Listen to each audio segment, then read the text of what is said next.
Hello everyone, welcome to my YouTube channel. This side Nisha Tanwar. जो हम topic कर रहे थे लास्ट लेक्चर में, हमने क्या किया था, केमिकल फॉर्मूला हम बना रहे थे और मैंने आपको कुछ होमवर्क दिया था। होमवर्क क्या दिया था, एक तो मैंने कहा था आपको कि आप खुद बना के देखेंगे कार्बन टेट्राक्लोराइड का और मैग्नीशियम क्लोराइड का। तो एक बार मैं आपको ये करवा देती हूँ, आप मैच कर लेना, ठीक है। तो देखिए हम सबसे पहले क्या लिखेंगे, यहाँ पे इसका सिंबल लिखेंगे, है ना। तो सिंबल में आपको पता है कि कार्बन का सिंबल क्या हो जाएगा, सी हो जाएगा, है ना। कार्बन का सिंबल क्या है, सी। और आपको पता है क्लोराइड लगा हुआ है ना, तो क्लोराइड का सिंबल क्या हो जाएगा, Cl, है ना। क्लोरीन है तो Cl हो जाएगा। अब हमें पता है कि जो वैलेंसी है, वैलेंसी क्या होता है, कार्बन का वैलेंसी 4 होता है, आपको पता है ना। और जो क्लोरीन है, क्लोरीन का जो वैलेंसी है वो क्या होता है, या इसका क्या होता है, 1 होता है, ठीक है। इसका जो वैलेंसी है क्लोरीन का वो क्या होता है, 1 होता है। तो आप क्या करेंगे, इसका चार्ज इसके पास जाएगा और इसका चार्ज इसके पास जाएगा। तो आप क्या लिखोगे, सी। जिसके साथ 1 आता है वो लिखने की जरूरत ही नहीं है। जैसे मैंने सी लिखा तो इसका मतलब क्या है कि एक ही बार है, और इसके साथ क्या है, Cl4 है, तो Cl के साथ क्या आएगा, 4 आएगा ना। तो ये क्या बन गया हमारा, कार्बन टेट्राक्लोराइड, ठीक है। इस तरीके से इसका फॉर्मूला आप बना सकते हैं। तो अब नेक्स्ट देखिए, आपको बोला गया है मैग्नीशियम क्लोराइड। तो आप क्या करेंगे, मैग्नीशियम का सिंबल लिखेंगे, ठीक है। उसके बाद किसका सिंबल लिखना आपको, क्लोराइड का। तो मैग्नीशियम के ऊपर पता आपको कि क्या चार्ज होता है, ठीक है। तो क्या चार्ज होता है, मैग्नीशियम पे +2 होता है, और जो क्लोराइड है इस पे क्या होता है, -1। मैंने आपको बताया था कि जब आप लिखते हो कि प्लस माइनस का कोई रोल नहीं है, जब आप फॉर्मूला बनाते हो उस टाइम कोई रोल नहीं है। ये वाला चार्ज इसके साथ जाएगा, ये वाला चार्ज इसके पास जाएगा, क्योंकि हमें सिर्फ ये वैल्यू देखना होता है। तो Mg के साथ क्या आएगा, 1 आएगा, तो आपको लिखने की जरूरत नहीं है 1। इसके साथ क्या आएगा, क्लोराइड के साथ 2 आएगा, तो ये हमारा क्या हो गया है, मैग्नीशियम क्लोराइड, ठीक है। तो मैं 2-3 और आपको बना के दिखा दूंगी, फिर उससे आपको पता लग जाएगा, आइडिया कंप्लीट हो जाएगा आपको केमिकल फॉर्मूला का। उसके बाद आज इस वीडियो में हम इस टॉपिक को खत्म करेंगे, नेक्स्ट वीडियो में हम अगला टॉपिक शुरू करेंगे। तो फॉर एग्जाम्पल हम वाटर का फॉर्मूला बना रहे हैं, ठीक है। किसका बना रहे हैं, वाटर का। तो देखिए आपको ना जैसे पता है कि आपको एक ये सबको चीज पता होगा कि वाटर का फॉर्मूला होता है H2O।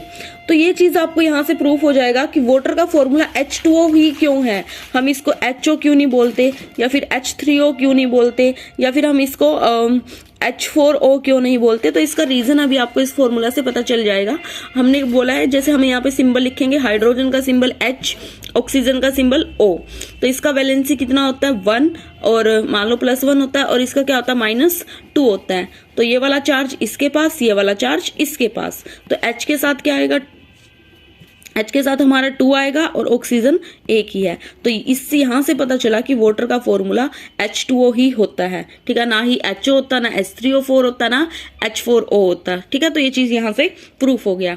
एक और हम देखते हैं यहाँ पे फॉर्मूला, अगर हम बनाएं कि हम मान के चलो हम बना रहे हैं कि पोटेशियम नाइट्रेट, ठीक है। हम बना रहे हैं पोटेशियम नाइट्रेट। तो पोटेशियम नाइट्रेट में आपको क्या करना है, पोटेशियम का सिंबल लिखिए, K होता है। नाइट्रेट का आपको पता है पॉली एटॉमिक आयन है नाइट्रेट, NO3 हो जाएगा। तो इसका चार्ज +1, इसका चार्ज -1, ये इसके पास, ये इसके पास।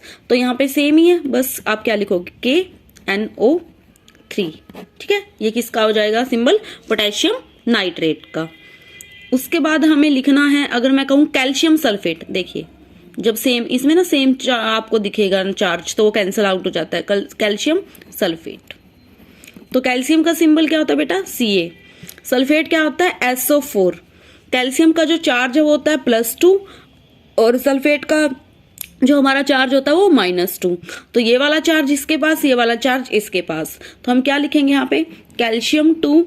एक बार आपको लिख के बता रही हूँ मैं, फिर आप अगली बार आप इसको मतलब शॉर्टकट यही अपनाओगे कि कैंसिल आउट अपने आप ही कर दोगे, जैसे 2 से 2 कैंसिल हो जाएगा। पर एक बार लिख लो, सल्फेट है। तो यहाँ पे देखो पॉली एटॉमिक है, तो हम क्या करेंगे, ब्रैकेट लगा के 2 लगाएंगे, तो इधर भी 2 इधर भी 2, ये कैंसिल आउट हो गया। तो ये क्या बन जाता है हमारा, कैल्शियम सल्फेट, ठीक है। तो एक और हम देखते हैं, जो सिंबल देखते हैं हम, एक और देख लीजिए आप लोग। कैल्शियम सल्फेट हो गया। उसके बाद आप देखिए यहाँ पे मान के चलो कि मैग्नीशियम हाइड्रोक्साइड है, मैग्नीशियम हाइड्रोक्साइड, ठीक है। तो मैग्नीशियम का सिंबल Mg, हाइड्रोक्साइड का सिंबल OH, ठीक है। तो मैग्नीशियम का चार्ज होता है बेटा +2, और हाइड्रोक्साइड का होता है -1। तो ये वाला चार्ज इसके पास, ये वाला चार्ज इसके पास।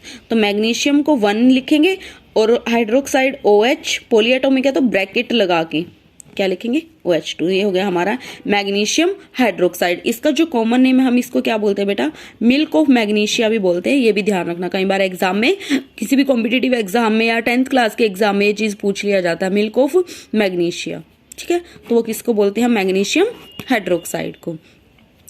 तो आज हम क्या करेंगे, मतलब कि आपको कुछ भी दिया जाए, आपको सिर्फ उनके सिंबल और चार्ज पता होना चाहिए, और वो आप जब भी 2-3 बार टेबल को पढ़ोगे वो चीज आपको याद हो जाएगी। 9th क्लास में टेबल दी हुई है, उसमें सबका चार्ज दिया हुआ है। ठीक है, तो अब आपका जो होमवर्क है वो चीज क्या है कि आपको एक बार अब आप कर लोगे खुद ट्राई, है ना।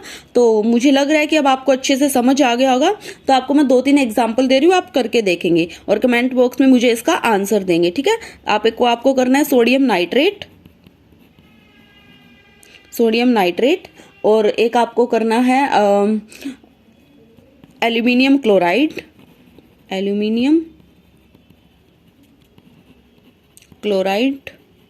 ठीक है, एक आप करेंगे कैल्शियम फॉस्फेट। ठीक है, कैल्शियम फॉस्फेट।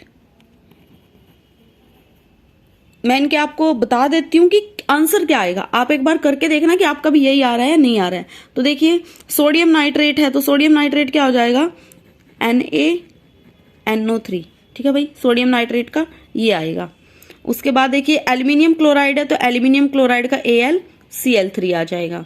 और कैल्शियम फॉस्फेट है तो Ca, इसका क्या आएगा, Ca का 3, क्योंकि फॉस्फेट का 3 इसके पास आ जाएगा, और कैल्शियम पे 2 होता है फॉस्फेट पे जाएगा, फॉस्फेट का ट्वाइस। तो इनके आंसर्स ये आएंगे आपके 1, 2, 3। ठीक है, एक बार आप इनको मैच कर लीजिएगा, ये 2 लिखा जाएगा यहाँ पे।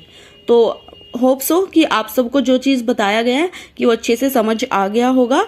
आप इस वीडियो को अच्छे कंप्लीट देखिएगा तो आपको मतलब केमिकल फॉर्मूला में कोई परेशानी नहीं आएगी बनाने में। It's okay. तो आगे हम नेक्स्ट टॉपिक शुरू करेंगे नेक्स्ट क्लास में। आज के लिए इतना ही। तो होप सो आपको समझ आया होगा, वीडियो अच्छी लगी होगी तो आप वीडियो को क्या करेंगे, शेयर एंड सब्सक्राइब करेंगे। ठीक है, thank you all of you.